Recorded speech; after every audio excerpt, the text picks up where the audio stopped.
सर्वोदय नमस्कार बच्चों। देखिए आज आपको मैं व्यंजन संधि पढ़ाऊंगा। तो व्यंजन वर्ण पहले बता चुका हूँ कि जिसका उच्चारण स्वर वर्णों की सहायता से होता है उन वर्णों को हम व्यंजन वर्ण कहते हैं। स्वरहीन व्यंजन को हल कहते हैं। तो व्यंजन संधि में व्यंजन वर्णों के साथ स्वर अथवा व्यंजन वर्णों के मेल से जो विकार उत्पन्न होता है उसे व्यंजन संधि कहते हैं। जैसे जगत जोड़ नाथ, इसमें त है और त के बाद न आया, इससे त का भी न हो गया जगन्नाथ। जगत जोड़ नाथ जगन्नाथ, यह व्यंजन संधि का उदाहरण है। इसमें स्वर वर्ण भी रह सकता है बाद में और व्यंजन भी रह सकता है, दोनों में कोई रहेगा तो उसको व्यंजन संधि कहते हैं। जैसे जगत जोड़ ईस जगदीश, जगत में तो व्यंजन वर्ण है और ईसा में ई जो है वह स्वर वर्ण है, तो इसलिए जगदीशा यह व्यंजन संधि का उदाहरण हुआ और जगत जोड़ नाथ जगन्नाथ भी व्यंजन संधि का उदाहरण हुआ। चाहे स्वर हो बाद में चाहे व्यंजन हो, दोनों के मेल से जो विकार उत्पन्न होगा उसे हम व्यंजन संधि कहते हैं। तो व्यंजन संधि के बच्चों कई नियम है। उसमें सबसे पहला नियम है, सूत्र है झलाम जशोन्ते। अब ये झल होता है कि यदि किसी भी वर्ग के प्रथम वर्ण के बाद, इसका अर्थ होता है कि यदि किसी भी वर्ग के, आपको मैंने पहले बताया कि वर्ग 5 होते हैं, कवर्ग चवर्ग टवर्ग तवर्ग पवर्ग। तो ये पांचों वर्ग में कोई वर्ग है, उस कोई भी वर्ग के प्रथम वर्ण के बाद, प्रथम वर्ण अक्षर के बाद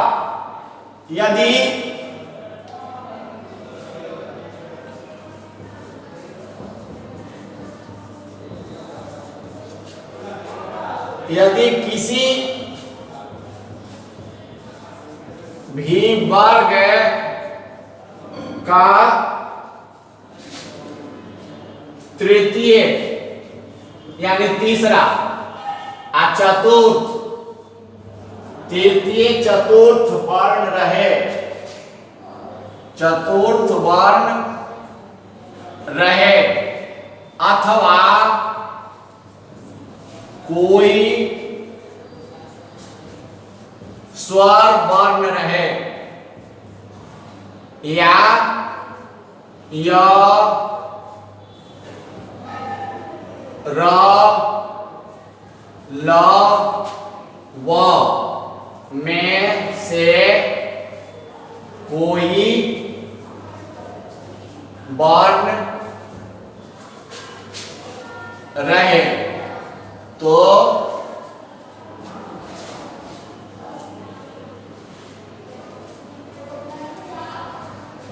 प्रथम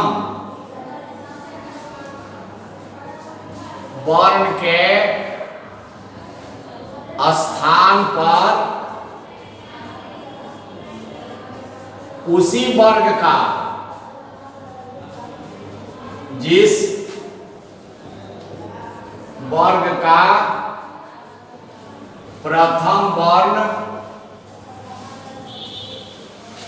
हो तृतीय वर्ण हो जाता है। जैसे देखिए बच्चों, कहता है कि किसी भी वर्ग के 5 वर्ग है, तो पांचों वर्ग में किसी भी वर्ग के पहला अक्षर यदि आता है, जैसे कवर्ग का पहला अक्षर क है, तो क के बाद यदि किसी भी वर्ग का तीसरा या चौथा अक्षर आता है, तीसरा जैसे कवर्ग का तीसरा अक्षर है ग या घ, चवर्ग का है ज या झ, टवर्ग का है ड या ढ, पवर्ग का है ब या भ, कोई पांचों वर्ग में कोई आता है द या ध, कोई भी अक्षर आता है या य र ल व में से कोई आ जाता है, य र ल व ये चारों में से कोई, या कोई स्वर वर्ण आता है, तो पहला अक्षर के स्थान पर, जैसे क के स्थान पर ग हो जाता है। जैसे अभी देखिए दिक जोड़ गध, अभी दिग कवर का पहला अक्षर है और ग जो है गज, गज में ग जो है वह कवर का ही तीसरा अक्षर है, तो क का भी ग हो जाएगा दिग्गज, दिग्गज, क का भी ग हो गया। क हलंत है इसलिए आधा ग हुआ, दिग जोड़ गज दिग्गज। उसी तरह जगत जोड़ अंत, देखिए जगत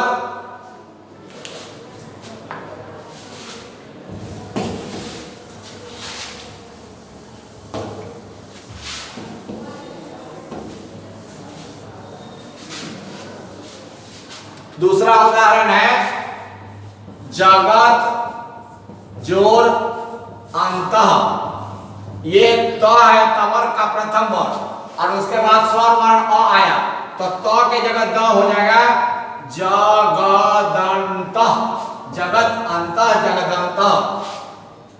इसी तरह वाक जो रीस बागीस, ये सूत्र नंबर 1 का उदाहरण है।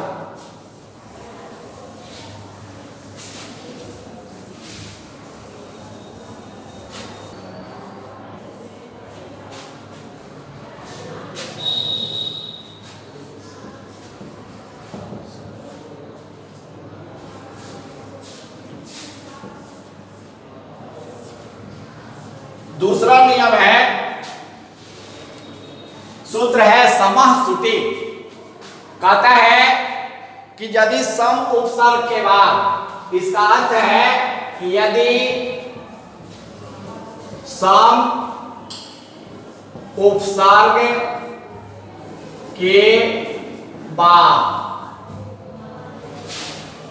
क्रिय करना धातु से उत्पन्न कोई शब्द आए तो म का अनुस्वार तथा स का आगम होता है। जैसे सम जोड़ कारः संस्कार। देखिए बच्चों, इसमें कहा कि यदि सम उपसर्ग के बाद क्री धातु से निष्पन्न उत्पन्न बना हुआ कोई शब्द आएगा तो म का अनुस्वार और स का आगम होगा। अब आप कहेंगे कि उपसर्ग क्या होता है? अभी पढ़ा था मैंने कि वह शब्दांश जो शब्द के पहले लगकर अर्थ में विशेषता ला देते हैं उसे उपसर्ग कहते हैं। संस्कृत में मात्र 22 उपसर्ग होते हैं। प्र, प्रा, अप, सम, अनु, अब, निस, निर, दुस, दुर, बी, आंग, अभि, प्रति, परि, सु इत्यादि 22 उपसर्ग है। 22 उपसर्ग को याद कर लेंगे आप, फिर आपको उपसर्ग नहीं पढ़ना पड़ेगा।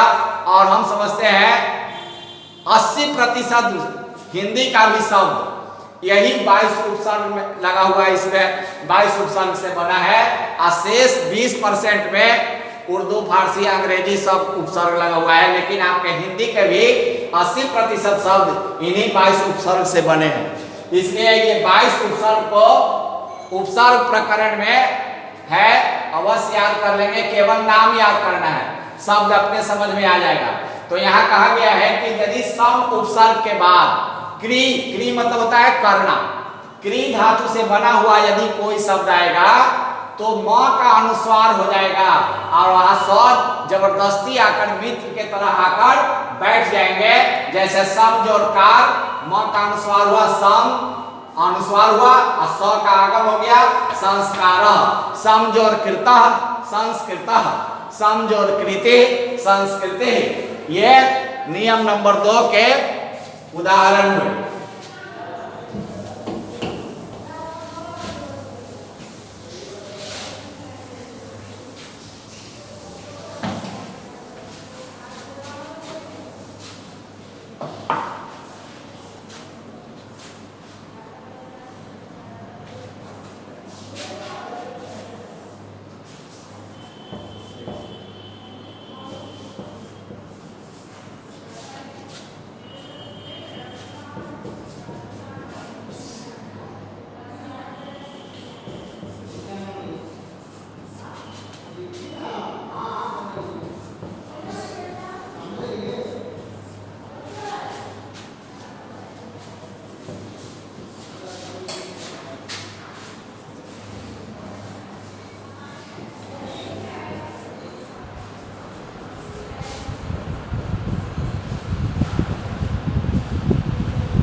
देखिए बच्चों, सूत्र नंबर 3 है यरोनुनासिके अनुनासिको वा।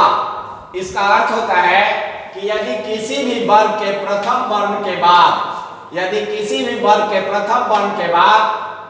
किसी भी वर्ग का पंचम वर्ण आए तो प्रथम वर्ण के स्थान पर उसी वर्ग का, जिस वर्ग का प्रथम वर्ण हो उसी वर्ग का पंचम वर्ण हो जाता है। जैसे उत जोर नति, उत जो है वह तवर्ग का प्रथम वर्ण है और न जो है वह तवर्ग का ही पंचम वर्ण आया है, इसलिए त के स्थान पर न हुआ। दूसरे उदाहरण में वाक जोर मय, यहाँ वाक जो है सो कवर्ग का प्रथम वर्ण है और मय में म जो है वह पवर्ग का पंचम वर्ण है, तो क के स्थान पर अंग हुआ है वाक जोर मय वांगमय। यह सूत्र नंबर 3 का उदाहरण हुआ।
देखिए सूत्र नंबर 5 कहता है कि यदि म के बाद कोई भी स्पर्श वर्ण आए, आपको मैंने बताया था कि स्पर्श वर्ण होता है क से लेकर म तक, कवर्ग चवर्ग तवर्ग तवर्ग पवर्ग क ख ग घ ङ च छ ज य ट ठ ड ढ ण त थ द ध न प फ ब भ म।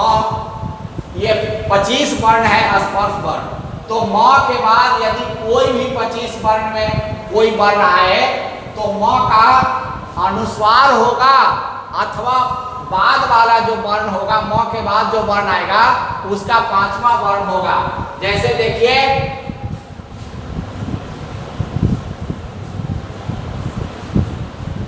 गम जोर गा, गम जोर गा। हम म का अनुस्वार भी कर सकते हैं, ऐसे भी लिख सकते हैं गंगा, और दूसरे तरह से गंगा ऐसे भी लिखा जाता है गंगा।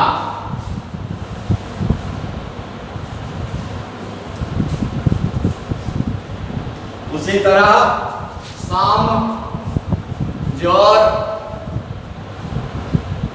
कल्प, अब हम संकल्प ऐसे भी लिख सकते हैं संकल्प, और दूसरी तरह से ऐसे लिख सकते हैं संकल्प। ये दोनों तरह से लिखा जाता है। कहता है कि यदि म के बाद कोई स्पर्श वर्ण आए तो म का अनुस्वार अथवा बाद वाले वर्ण का पंचम वर्ण हो जाता है। यह नियम नंबर 5 मैंने आपको समझाया।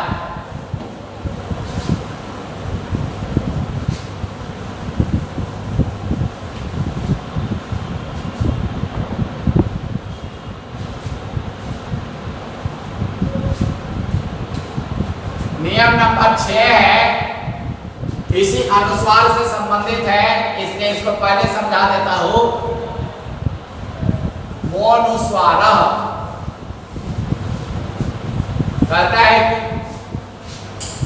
कहता है कि यदि म के बाद अंतस्थ अब अंतस्थ में कौन कौन होता है? तो य, र, ल, व, ये अंतस्थ वर्ण होते हैं। या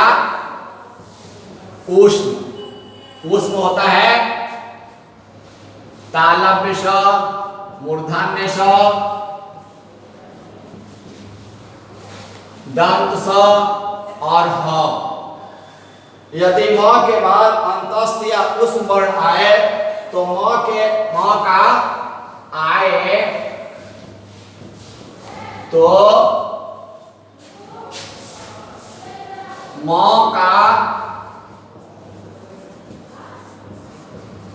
अनुस्वार हो जाता है, अनुस्वार हो जाता है। जैसे सम, जोर, हार, ये सम में म है, उसके बाद उस वर्ण ह आया तो म का अनुस्वार हो गया संहार। इसी तरह संसार, स्वयं, स्वयं जोर, ये देखिए स्वयं जोर वरह, स्वयं वरह।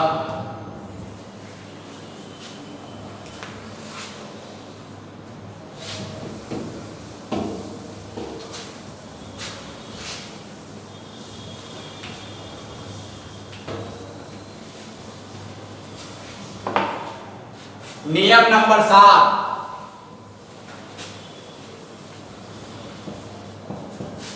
झयो ओ अन्य तरस्याम।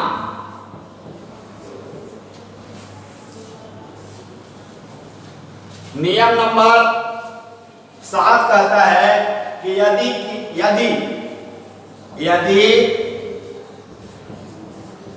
किसी भी वर्ग के प्रथम वर्ण के बाद ह आए तो प्रथम वर्ण के स्थान पर उसी वर्ग का, जिस वर्ग का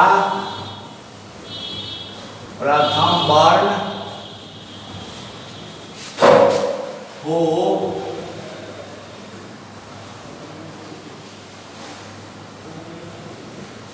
तृतीय वर्ण होता है तथा ह के स्थान पर चतुर्थ वर्ण होता है।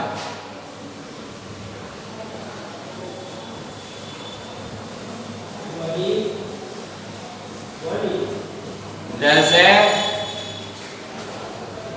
वाक, जोर, हरि, वाक, हरि,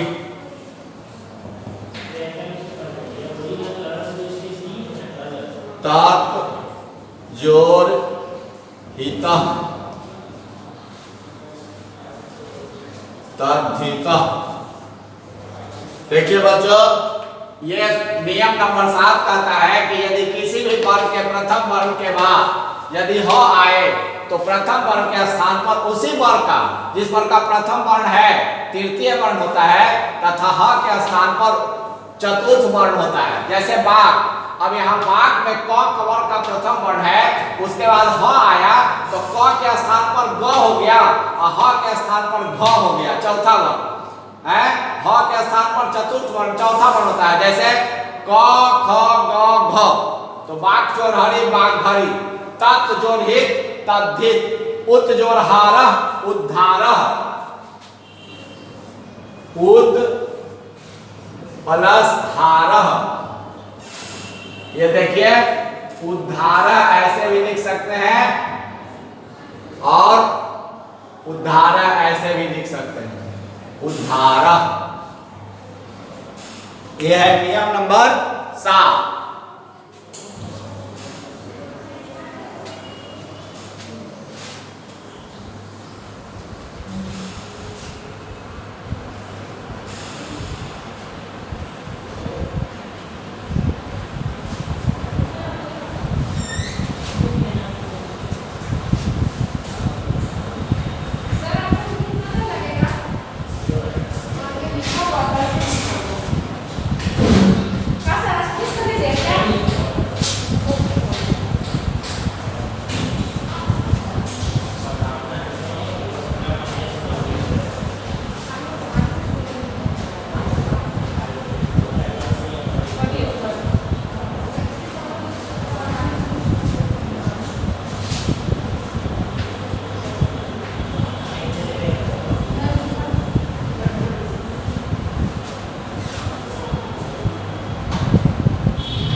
देखिए बच्चों, छे च पदांता द्वा, इस छे च पदांता द्वा इसका अर्थ है यदि ह्रस्व स्वर के बाद छ आए तो छ के पहले च जुट जाता है और आवश्यकता अनुसार विकल्प से दीर्घ स्वर के बाद भी च जुटता है। जैसे बी, बी में ह्रस्व ई है, इसके बाद छ आया है तो बी प्लस छेद, विच्छेद, यहाँ देखिए च जुट गया है। उसी तरह साला दीर्घ स्वर है आ है और उसके बाद छ आया है तो इसमें विकल्प से साला जो छादनम, साला छादनम अर्थात ग्रह का आच्छादन करना, घर की छावनी करना, ये साला छादनम विकल्प से आवश्यकता अनुसार दीर्घ स्वर के बाद भी छ आता है तो च जुटता है। ये नियम बताया। अब आपको नियम नंबर 9 बता रहा हूं। नियम नंबर 9 में कहता है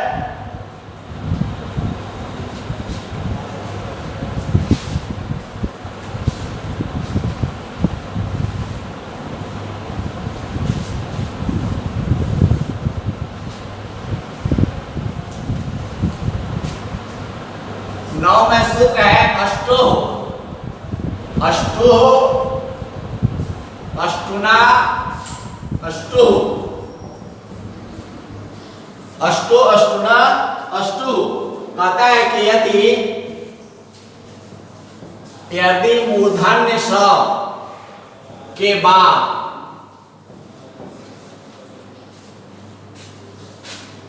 तो या थ आए तो क्रमशः ट ठ हो जाता है। अर्थात कहता है कि यदि मूर्धन्य स के बाद त आता है तो त के स्थान पर ट होता है, और थ आता है तो थ के स्थान पर ठ होता है। जैसे देखिए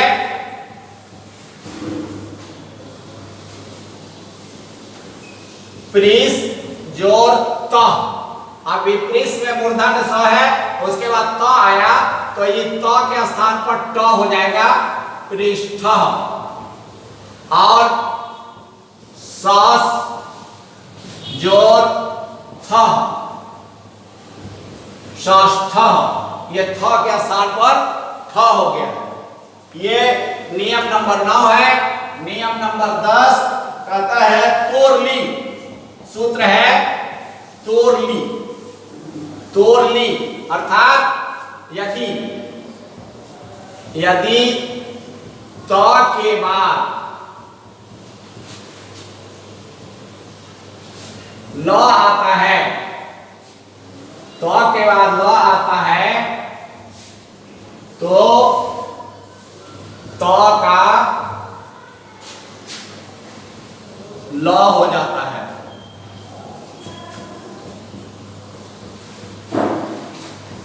जैसे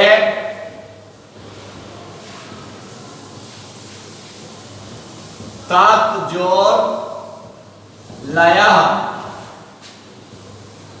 तल्लय, तत् जोर लीन,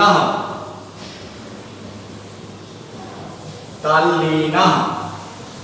देखिए बच्चों, ये कहता है कि यदि त के बाद ल आता है तो त का भी ल हो जाता है। जैसे तत्, ये तत् में त है, उसके बाद ल आया तो त का ल हो गया तल्लय, तत् जोर लीन, तल्लीन। और आगे सूत्र नंबर 11,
देखिए बच्चों, मैंने बताया सूत्र नंबर 11 में अस्तो अस्तुना अश्चु, अस्तो अस्तुना अश्चु, इसका मतलब होता है यदि दंत स के बाद तालव्य स या चवर्ग रहता है तो दंत स का तालव्य स होता है, चवर्ग रहता है, तवर्ग के बाद चवर्ग रहता है तो तवर्ग का चवर्ग हो जाता है।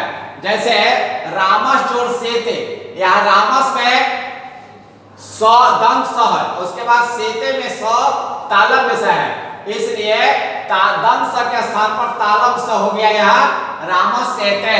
उसी तरह कहता है यदि तवर्ग के बाद चवर्ग आता है तो तवर्ग का चवर्ग हो जाता है। जैसे शरत जोड़ चंद्र, यहाँ शरत में तो तवर्ग का प्रथम वर्ण है और चंद्र में चवर्ग का च है तो के स्थान पर च हो गया है शरत चंद्र।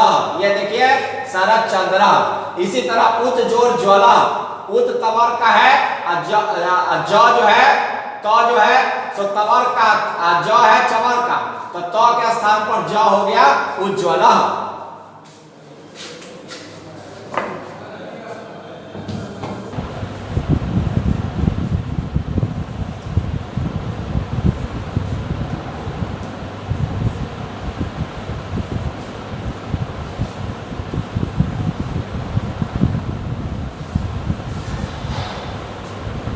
देखिए बच्चों, सूत्र नंबर 12 है षष्ठ छोटी।